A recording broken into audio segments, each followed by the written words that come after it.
Diary of a Wimpy Kid, The Meltdown, audiobook, part 1.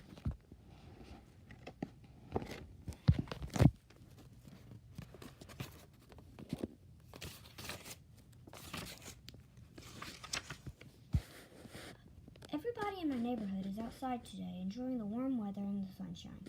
Well, everyone except me. It's kind of hard to enjoy a heat wave when it's the middle of winter. People are calling this wacky weather, but it just doesn't feel right. Maybe I'm old-fashioned, but I think it should be cold in the winter and hot in the summer. I've heard the whole planet is warming up, and that human beings are the reason. But don't blame me, because I just got here.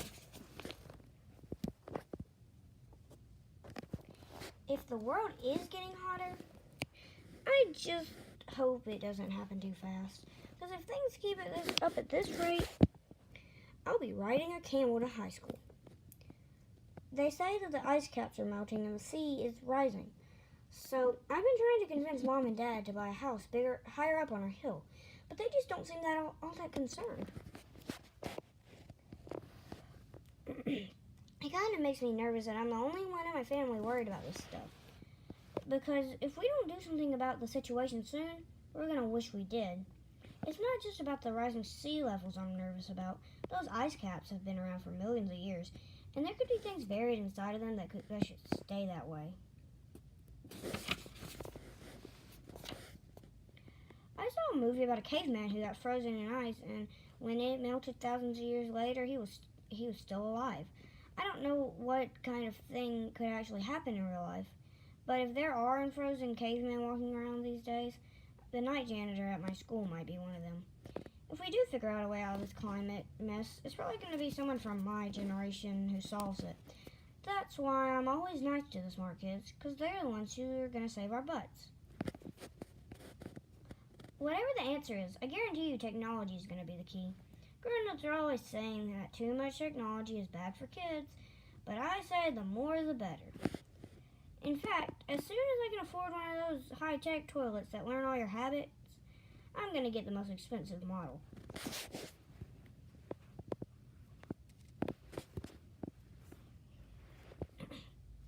Some people worry that one day we'll lose control over technology and robots will take over. Well, if that happens, I'm going to make sure I'm on their side.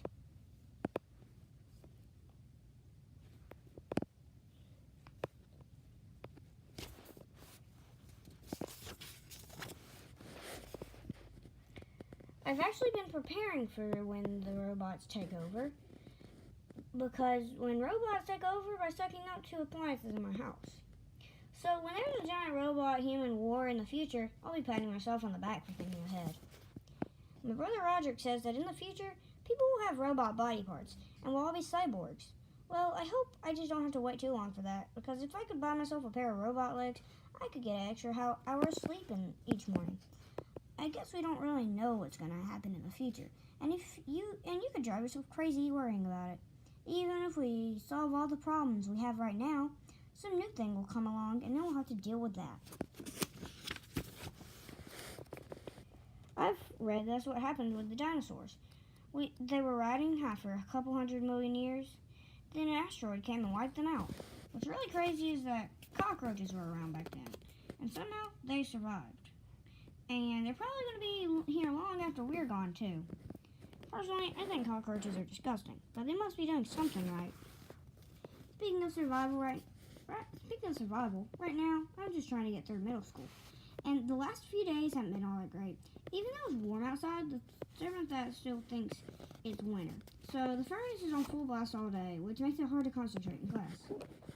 And it's worse in the cafeteria, because you can't even open a window to get fresh air. The heat has been frying my brain, and I've been forgetting when my school assignments are done. And I forgot one really big one today, which was my country project for the big international snow case. And back in November, everyone had to choose a country to do a report on. I picked Italy because I'm a huge pizza fan. But it turns out Italy was a really popular choice, so my social studies teacher had to do a random drawing to decide who got it. And she chose Dennis Traction, which isn't fair because he's lactose intolerant and can't even eat cheese. So the teacher assigned me Malta, which I didn't even know was a country. Anyway, that was 2 months ago, and I didn't give my country project a second thought until today. And the only reason I remembered was because when I got to school, everybody was wearing weird clothes. I probably should have realized it when it was National Showcase Day when my friend Raleigh came by to get me for school wearing a crazy get-up. But he's always doing strange stuff, so I barely even noticed. In homeroom, I took a look at Raleigh's project to see how much work was involved, and that's when I started to panic. His report looked like His report looked like it took a ton of time, and it was pretty obvious his parents helped him with it. Of course, Raleigh has actually been to the country he got assigned, so I'm sure that made it a whole lot easier for him. I asked Raleigh to be a pal and switch countries with me, but he's kind of selfish, so he wouldn't go for it. That means I was on my own, and I only had a few hours to do my whole project from scratch. And I didn't know where I was going to find a trifold this late in the game. That's when I remembered that I had a trifold in my locker. I had started my country project the day after it was assigned, so I could get ahead of things for once.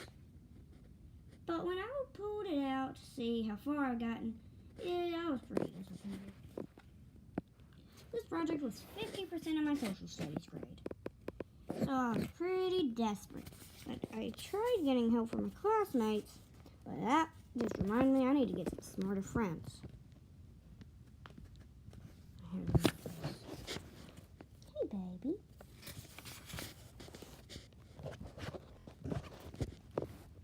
I stayed indoors for recess to work on my project.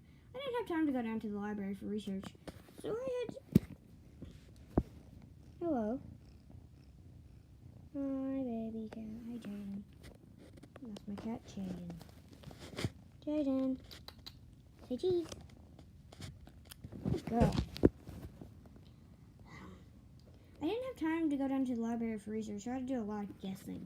The only thing I felt pretty sure about was that Malta was near Russia. Quit eating my finger.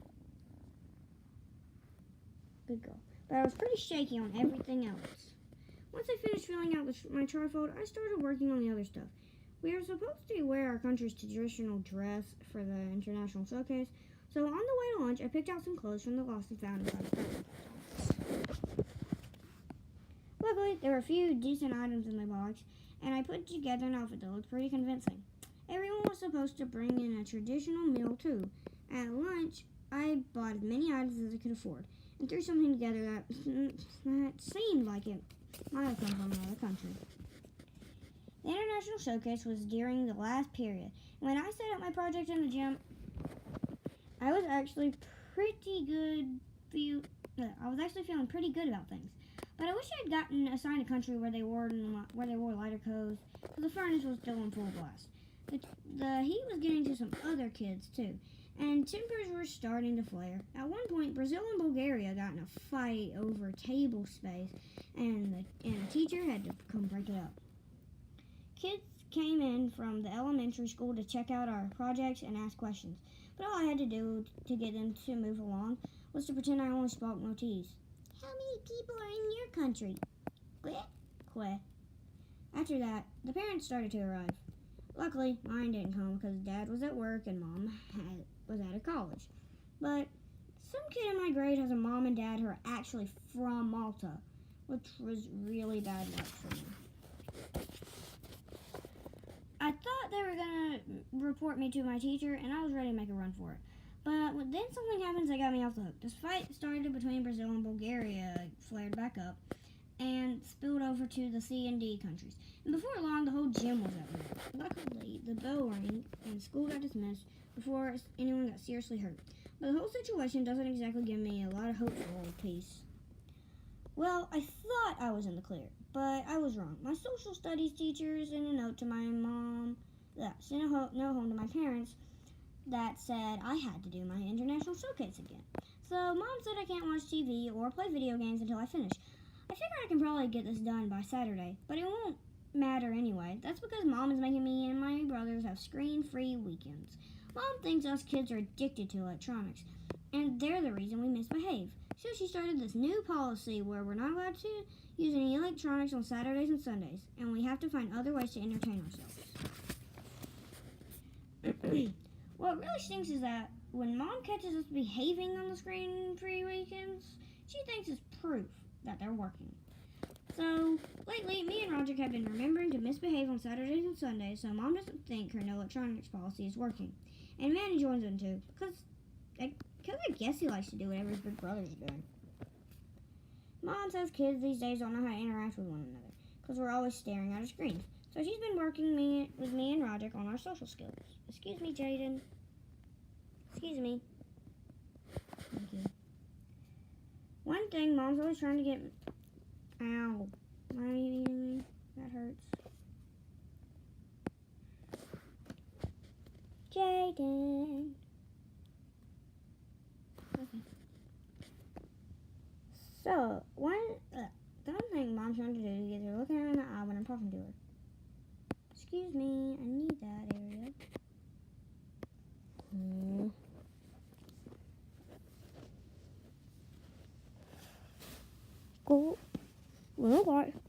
Go there onto the pillow. Okay? One thing Mom's... do you want to sit in my lap or something? You can sit in my lap. I am not saying you can't. Come here. To my lap. There you go.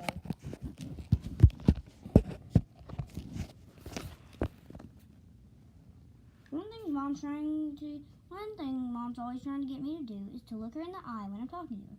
I can do that for a little while, but after a few seconds, it just gets too weird. So, tell me about your day. It was fine. Yeah. The latest thing Mom's been making me do is practice shaking hands with Dad, but that's awkward for the both of us. Mom wants me to branch out and make more friends in the neighborhood, but I'm already friends with Rally, and he's all I can really handle right now. Fancy a spot of tea? Even though there are a ton of kids in my neighborhood, I can't really see being friends with any of them. I already feel like I'm making an exception for Rally, and the options go downhill from there.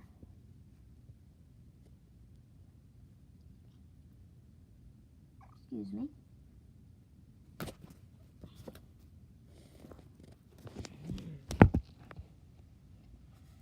Dad. No. Go play with Misha. Go play with the door with Misha, okay? If you're tired, you can take a nap.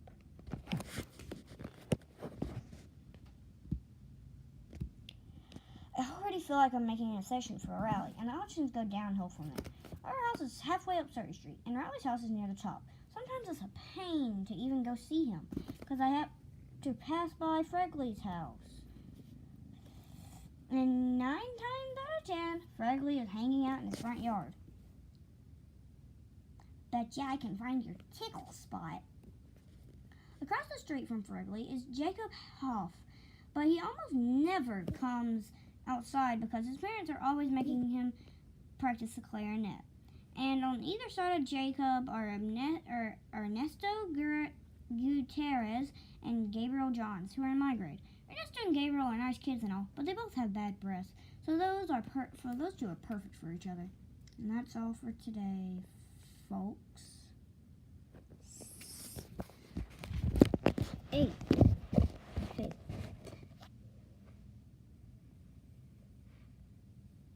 That's all, folks. Hey, talk.